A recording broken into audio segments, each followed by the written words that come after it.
Mas eu li ali Culto dos Milagres, então deixa eu dividir com você. João, continue no mesmo livro, é o capítulo de número 6. Eu gostaria de ler com você esse texto, para que você pudesse ouvir aquilo que Deus tem e vai falar ao seu coração. Evangelho de João, glória, chegou aqui. Capítulo 6. Quem achou, diga amém. Amém ou não amém? Verso 1 diz assim a palavra do Senhor. Depois disso, Jesus atravessou o mar da Galileia, conhecido também como mar de Tiberíades. E uma enorme multidão estava seguindo a todos os lugares aonde ele ia, porque viram os sinais miraculosos que ele tinha realizado nos doentes. Então Jesus subiu ao monte e sentou-se com os seus discípulos em volta dele. Estava próximo da comemoração anual da Páscoa. Jesus viu uma grande multidão de pessoas que subiam ao monte procurando por ele. Voltando-se para Filipe, perguntou: Filipe, onde poderemos comprar pão para alimentar toda essa gente?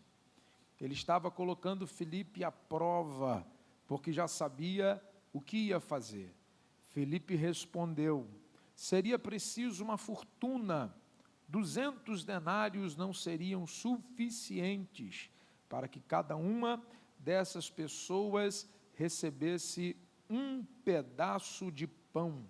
Então, um outro discípulo chamado André, irmão de Simão Pedro, falou: aqui está um rapaz com 5 pães de cevada e 2 peixes, mas o que adianta isto para toda esta multidão?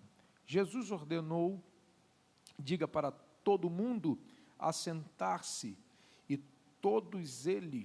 a todos eles, só os homens eram aproximadamente 5.000, sentaram-se no pé do monte. Assim Jesus tomou os pães, deu graça e os repartiu entre o povo. Depois disso, fez o mesmo com os peixes e todo mundo comeu até ficar satisfeito. Depois que todos comeram o suficiente, disse aos seus discípulos: agora ajuntem os pedaços que sobraram para que não se perca nada. Então eles encheram 12 cestos com pedaços que sobraram dos 5 pães de cevada, e você diz amém. Bom, nós somos leitores da palavra de Deus e habitualmente nos debruçamos sobre a sua palavra para tentar compreender a visão do Cristo a respeito da vida, a respeito de milagres.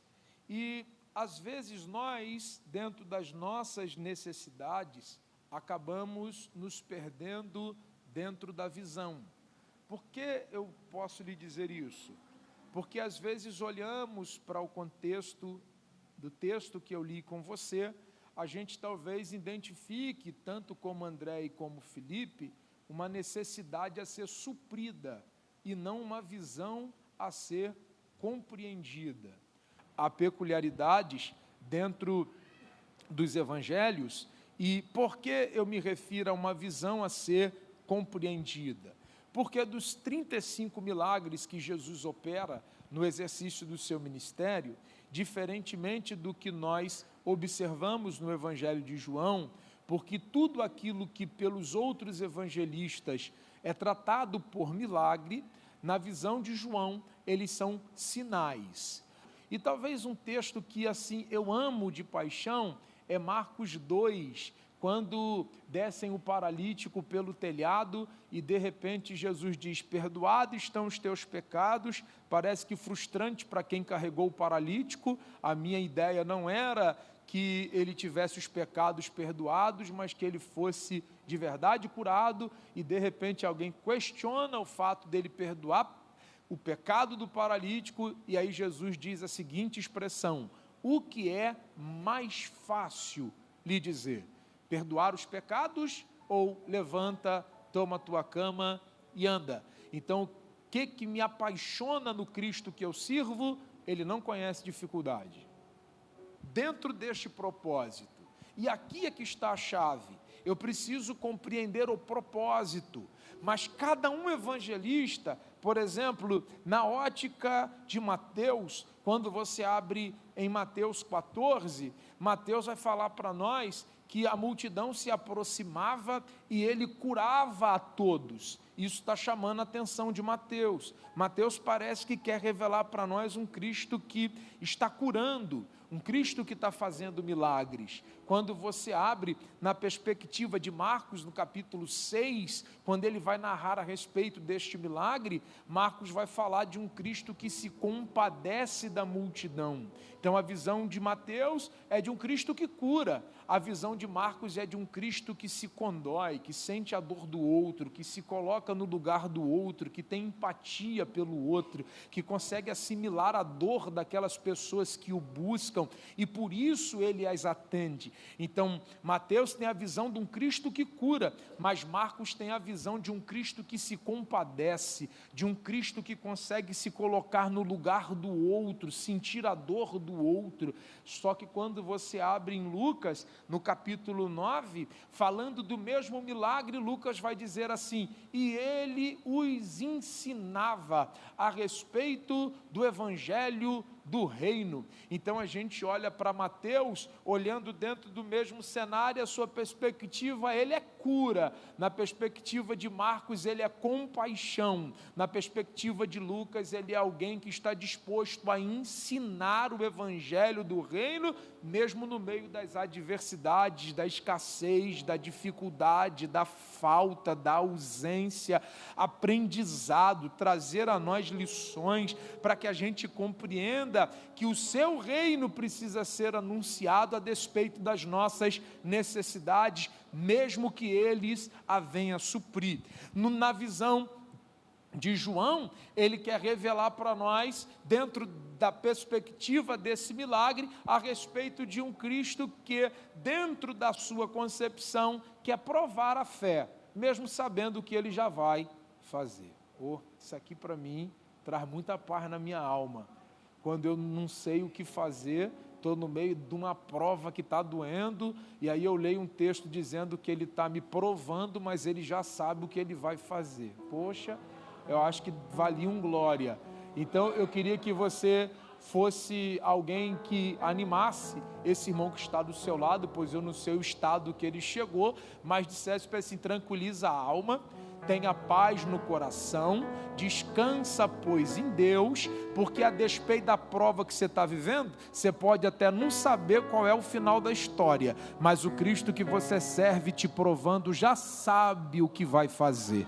Ele sabe como trabalhar, ele sabe como operar, e ele tem o domínio de todas as coisas. Talvez você esteja como Filipe, quando interpelado, dizendo: Filipe, dai a eles de comer. Ele diz: só se eu tivesse muito, e essa não é a minha realidade. E talvez você esteja se comportando dentro dessa situação, realmente como Filipe, para resolver só se eu tivesse muito. Ele está dizendo: não, só estou te provando que eu não preciso do muito que você tem, nem do pouco que você tem, eu já sei como eu vou fazer, eu já sei o que eu vou fazer, eu só estou provando a tua fé. fé, eu só quero entender teu coração, eu só quero compreender a tua alma, eu só quero ver se você está preso na necessidade ou se você já compreendeu a visão do reino, do que eu tenho para você.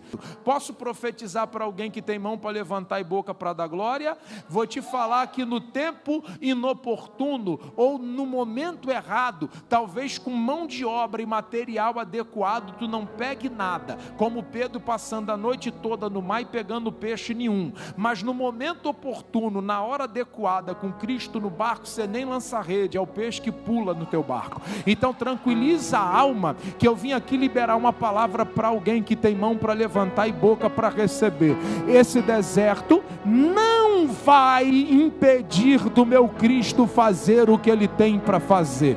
Eu profetizo, Ele já sabe o que vai fazer, e a palavra é: descansa a tua alma, porque o lugar não determina o milagre, o lugar não determina a sua colheita, o lugar não determina o que você vai viver. Alguém está dizendo, a necessidade é grande, o lugar é improvável. Ele está dizendo, compreenda a minha visão, porque eu não estou preso à necessidade, e vou debochar do deserto, e vou mostrar para alguém que no deserto eu faço o que eu quero, e milagres acontecerão. Eu quero profetizar sobre a tua vida, que alguém pode até ter dito que este lugar iria te matar, que neste lugar você não cresceria ou sucumbiria e não daria nada certo, porque eles atrelaram que a bênção está no lugar. Talvez tu tentou montar alguma coisa e alguém chegou para você e falou, não faz aí não, porque aí vai dar errado. Não é nem lugar de passagem, tem gente que nem chega. Como é que alguém vai ver? Para montar esse negócio mesmo, tem que montar no lugar onde todo mundo vê, numa rua principal para todo mundo ver. Tem gente montando no lugar principal e falindo, tem gente na direção de Deus fazendo em lugares improváveis e chegando. Eu vim aqui profetizar que ainda esse ano tem gente para receber o que eu vou profetizar. O meu Deus dará ordem para tudo que está fora do teu alcance te alcançar no lugar do teu deserto. Eu estou aqui profetizando para alguém que vai receber uma palavra deste altar, e a palavra deste altar é essa: aquilo que disseram que não é para você, que não daria, que você não conseguiria, o meu Deus está dando ordem agora para tudo que está fora do teu alcance te alcançar no lugar improvável e inoportuno, para que você viva o milagre que Deus tem para a tua vida. Vem aqui profetizar para alguém que está compreendendo a visão e está entendendo: esse deserto não vai me matar, mas eu vou viver o que Deus tem para minha casa, para minha vida e para minha família. Então eu profetizo para alguém que hoje prepare-se. Para quê, pastor? Como H que abriu mão do deserto, e Abraão que nele construiu um bosque no mesmo deserto. Prepare-se para ver o teu ambiente totalmente modificado. Prepare-se para ver este lugar totalmente adornado, ornamentado, preparado, uma mesa posta. Prepare-se para que alguém que passe por você e diga, aí não dá. Ele está dizendo, fica tranquilo que quando eu começar a fazer o que eu tenho para fazer e eu sei como fazer, você vai viver o que ninguém viveu no lugar que ninguém nunca imaginou. E eu profetizo sobre a tua vida hoje no nome de Jesus: se desprenda das necessidades e alcance a visão do teu rei. Porque você pode não estar vendo saída por conta do lugar, mas ele já sabe o que ele vai fazer. Reclamando o tempo todo da vida, dizendo que o que você tem não é suficiente, aí gasta o que tem, come o que tem, não faz o que tem que fazer, não chega a lugar nenhum e continua vivendo a vida, a mesma coisa a vida toda, e nunca muda de vida, pô. Deus dá a ideia, Deus já deu a ideia, já deu o talento, você pode expandir, já colocou as pessoas, deu o relacionamento, você só não acredita em você e nem no Deus que te confiou a ideia. Não, porque o que eu tenho não é suficiente.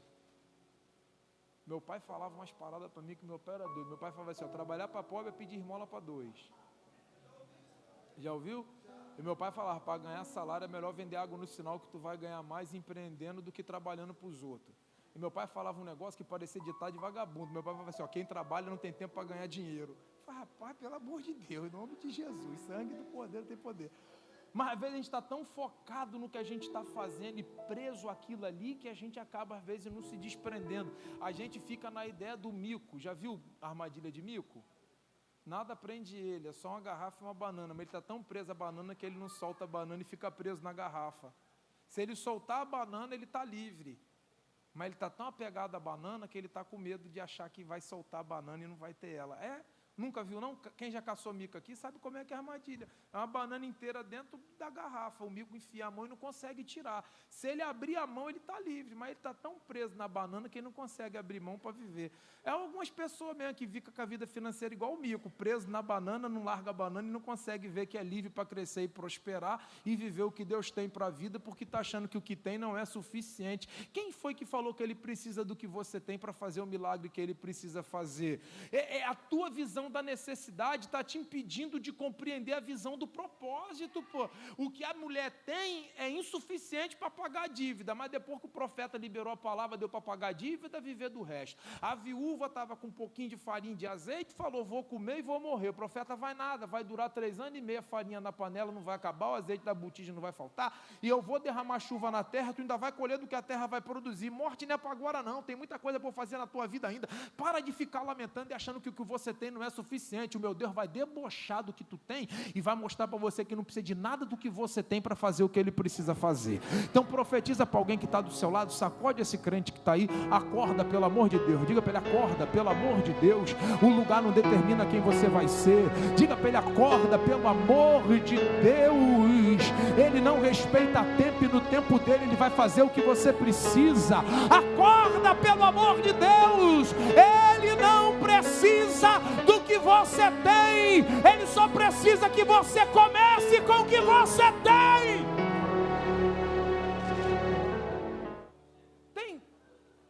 Tem lógica, irmão. E já parou para se perguntar por que era corvo?